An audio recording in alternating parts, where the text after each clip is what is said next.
Hello, I am PSYLOD, and this is a Resident Evil 7 discussion video yet again.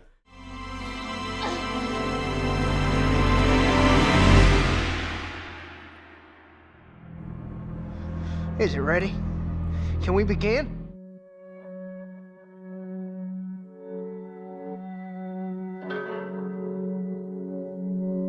So last time, about a month back, I was talking about Resident Evil 7's DLC, just with the Not a Hero DLC and the newly announced End of Zoe DLC. So ever since that time, we've finally got a little bit more. We got a couple more trailers shown. We've gotten a Not a Hero DLC gameplay video, and we got the Tape 2 Redfield trailer that was shown. So I just wanted to give my quick thoughts on what I thought of the Not a Hero gameplay video that was shown a couple weeks back.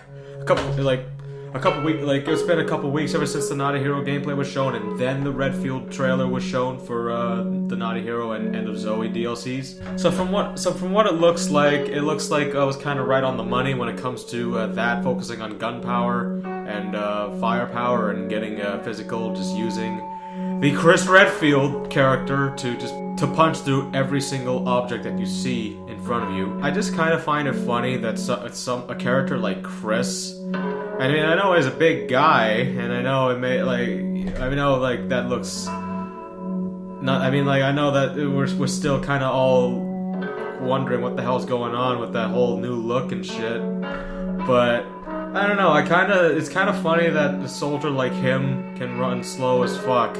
I mean, I could understand if you actually feel like a juggernaut in the Not a Hero DLC, where you could take as many hits as you want, but you won't die as easily as someone like Ethan or Mia or some of the others, or Zoe. Not Zoe, because you don't really get that much. You don't really die in the Daughters DLC. You just get dragged along if you fail the DLC. And let's not forget also that you can throw grenades and shit in this one. Falcon Punch! And I've been wondering this, like, the way that Chris just punches that molded, just boom. The way that he just punches the molded, I'm just kind of wondering if it's gonna be like Resident Evil 4, 5, and 6, where you have press button to do special move on enemy, or if it'll just be something you could just use to your heart's content. So continuing on the topic of Not a Hero, so from the Redfield trailer, it looks like it's picking up immediately right after the initial end of Resident Evil 7's campaign, with Chris Redfield on the ground, and we're going into the mines to go and extract Lucas Baker. So from the looks of Lucas's bio that was shown in the trailer, and even the whole contact, like, it looks like, Lucas, as So, was talking to someone on a phone. Some of us are kind of sitting here wondering, who the heck is he talking to? Is he talking to a contact? Like, because it looks like in his bios is along with the accusations that Chris is, I guess, Hunnigan, that is Hunnigan, his operator, his field operator, his field instructor, or someone over the comms is telling him that Lucas has been experimenting with that molded virus, the E toxin, whatever the hell, E-virus, E-something. It's like E for Evelyn. It's just like all those molded guys, and then Ethan, and yeah. It's just all those molded guys that were created based off that E-toxin stuff, whatever it's called. What the heck's up with that shield machine, and what's Lucas gonna use it for? What is that? It's huge. A shield machine. Because I'm not exactly sure what a shield machine is, because I was doing a little bit of research here and there. Looks like a shield machine was like some sort of mining machine that's used to cover miners when they're working in the sites, so just to make sure that the cavern above them doesn't collapse on them and crush their bones. They're ever so brittle bones, because that mining collapse shit, like, and being crushed on top of that probably wouldn't. They'd be fucking miner sandwiches. Those are my quick thoughts on the Not a Hero DLC. I hope it's as good as Capcom is trying to please everyone, but at the same time, I don't know. As long as, if you're running slow as shit, like, if you're running slow as hell, you might as well, like, make Chris feel like a juggernaut. I mean, I could see why, because, you have the explosives, you you have the shotgun. That's kind of you have a shotgun as opposed to using something like an assault rifle. You have like a shotgun as opposed to using an assault rifle, so of course, to use that shotgun, you'd obviously want to get a little closer. That's how the shotgun works. It's not exactly a sniper rifle or an assault rifle or any kind of rifle that's meant for long-distance killing. You actually want to get close to the molded, close and personal. And even the grenades, too, depending on how far Chris can throw the grenades, you might want to, you know, stick close to the molded and try and kill them. So besides not a hero, End of Zoe, we're introduced to a new character who's supposedly named Joe. Joe Baker, I would assume. Kind of does look like Jack a little bit, in some sort of sense, although with more gray hair, and a little bit more gray. So since Resident Evil 7, like that initial dinner scene where Ethan wakes up, he has his hand stapled back on, he's got that cool health monitor on his wrist, and he's watching the Bakers just eat away at their quote-unquote feast that they I mean, I put the emphasis on feast because Ethan did not like that stuff at all. So the reason I bring up the dinner scene is, you know, you have Margaret, Jack, and Lucas, the three Bakers, minus Zoe Baker, because she was kind of off doing her own thing, not joining the family for dinner because Zoe's trying to escape the crazies. And then there was the grandma, the oh-so creepy grandma that's just in the wheelchair, Evelyn, that we find out later in the game is Evelyn, in fact, just critically aged Evelyn in a wheelchair because of her problem with aging with her powers and shit. I know Evelyn was not exactly meant to, you know, be in the Baker family in the first place. She kind of forced her way into the Baker's family, which is kind of unfortunate for them, and they got torn apart because of it. But alas, you know, whether they liked it or not, Evelyn was still kind of the daughter / the grandmother of the family. And before that little twist, although there was a little subtle reference to Evelyn being the old grandmother in the beginning with that one photograph. But anyway, before that little twist at the end with Evelyn being revealed to be the grandmother, before I knew about that, before we were like, oh, that's who that is. Okay. So before that, I was wondering, hey, if there's a grandmother, where's the grandfather? Maybe that's who that is. Maybe that's who that is.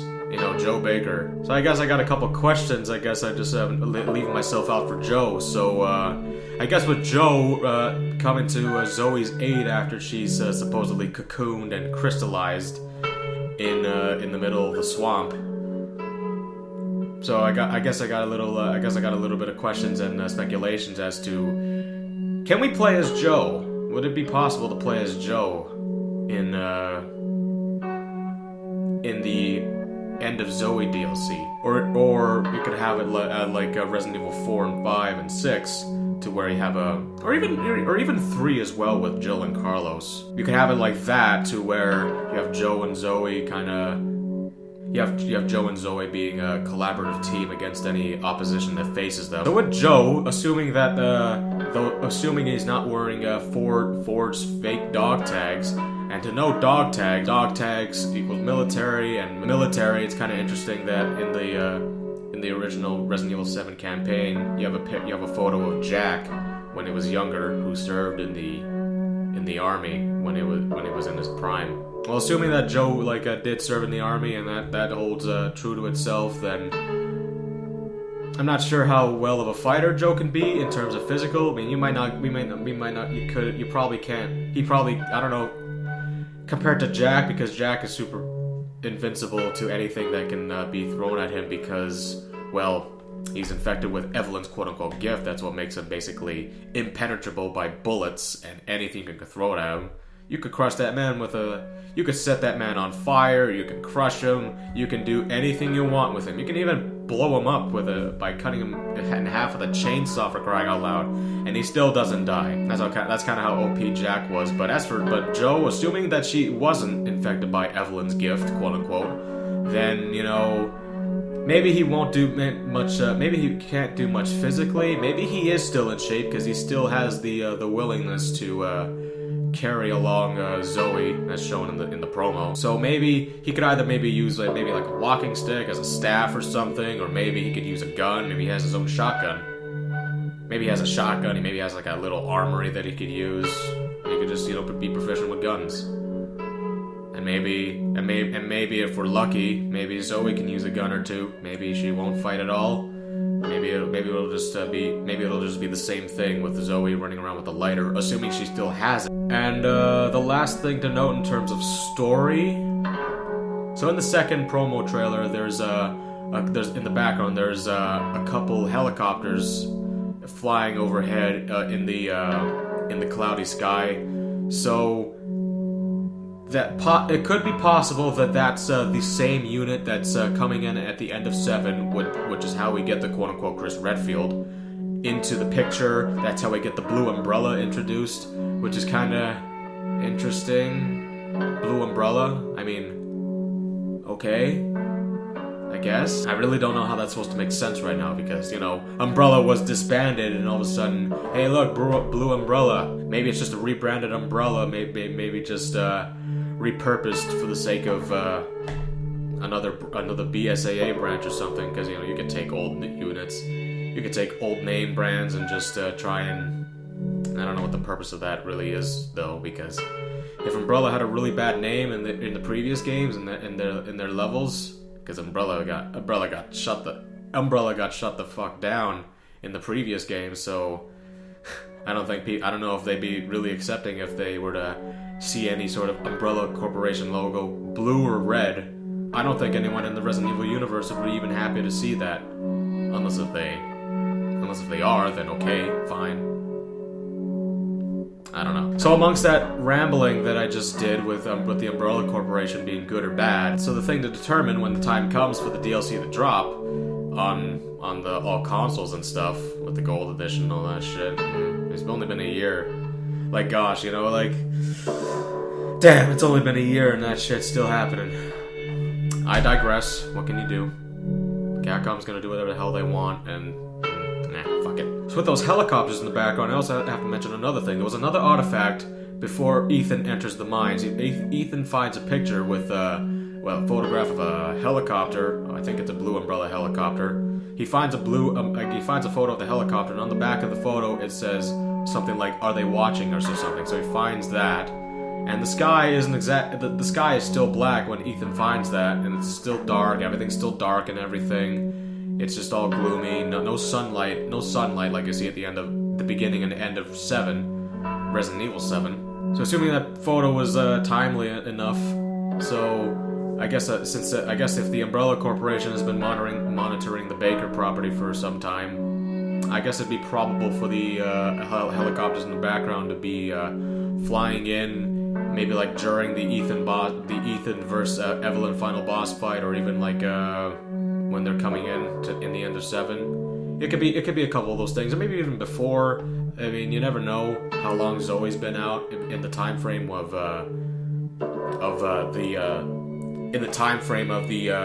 Ethan making the decision whether to save Mia, the one he came for, or Zoe, the one that helped him out. Which by the way, it looks like that whole thing with Zoe dying on the boat, getting wrapped up in all that cocoon mess, whatever that stuff was, all that stuff, just getting like she looked like she was basically turning into stone, like Medusa, whatever that snake-headed creepy woman is. She looked like she was getting turned into stone, kind of like how you look into her eyes and then you turn to stone. It's like, ooh, oh no. So it looks like that sequence. If you save Zoe, that sequence looks like it's not canon. That looks like the story they're going for is, well, saving Mia, because that's how it's supposed to. So basically, it looks like they're saying, okay, everyone, that choice is no longer relevant. That choice is not canon. Ethan does in fact get extracted, and Mia is alive. So it looks like they're going with that ending. And what that ending's supposed to mean for the future, we have no idea, because Resident Evil, we have no idea what's going on with that franchise anymore, honestly. I don't even know. And leading into the presence of those helicopters in the background, and assuming it is Blue Umbrella, and as Ethan stated at the end of the Resident Evil 7 campaign, they're here to clean up the mess.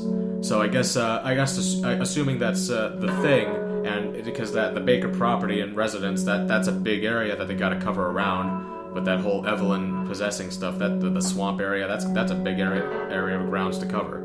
So it could be possible that there may or may not just be more than just Molded running around in the End of Zoe DLC. Maybe we could face off against some Umbrella Corporation folks. Maybe, possibly, or it's just Molded monsters again. And Zoe and Joe just and it's just Zoe and Joe against Molded monsters. But again, I guess it'd be good to keep in mind, maybe like assuming that, you know, Zoe and Baker don't want to, you know, charge against an entire unit of Umbrella soldiers with a bunch of shotguns and machine guns and all that stuff, with having a bunch of accuracy. Either that, or Umbrella Corporation soldiers don't know how to shoot and they're basically stormtroopers. So assuming they don't want to take on an army of Umbrella soldiers, if that ever comes to fruition in the End of Zoe DLC, then I guess we'll be playing Resident Evil Solid. Okay, I think that's gonna do for the video. So those are my thoughts on the End of Zoe and Not a Hero DLC. If there's anything you want to chat with me about, you know, regarding Resident Evil 7 and its DLC, let me know in the comment section down below. If there's any more trailers that are going to be released, or if there's going to be any more trailers leading up to Resident Evil 7's DLC, I'll decide to talk about them. And so stay tuned for that if you're interested. So I'm going to wrap up the video now. So thank you everyone for watching. This has been PSYLOD. I hope you did enjoy the discussion video, this discussion video regarding the DLC for Resident Evil 7. And I'll see you in any other future video I release. So take care, everyone.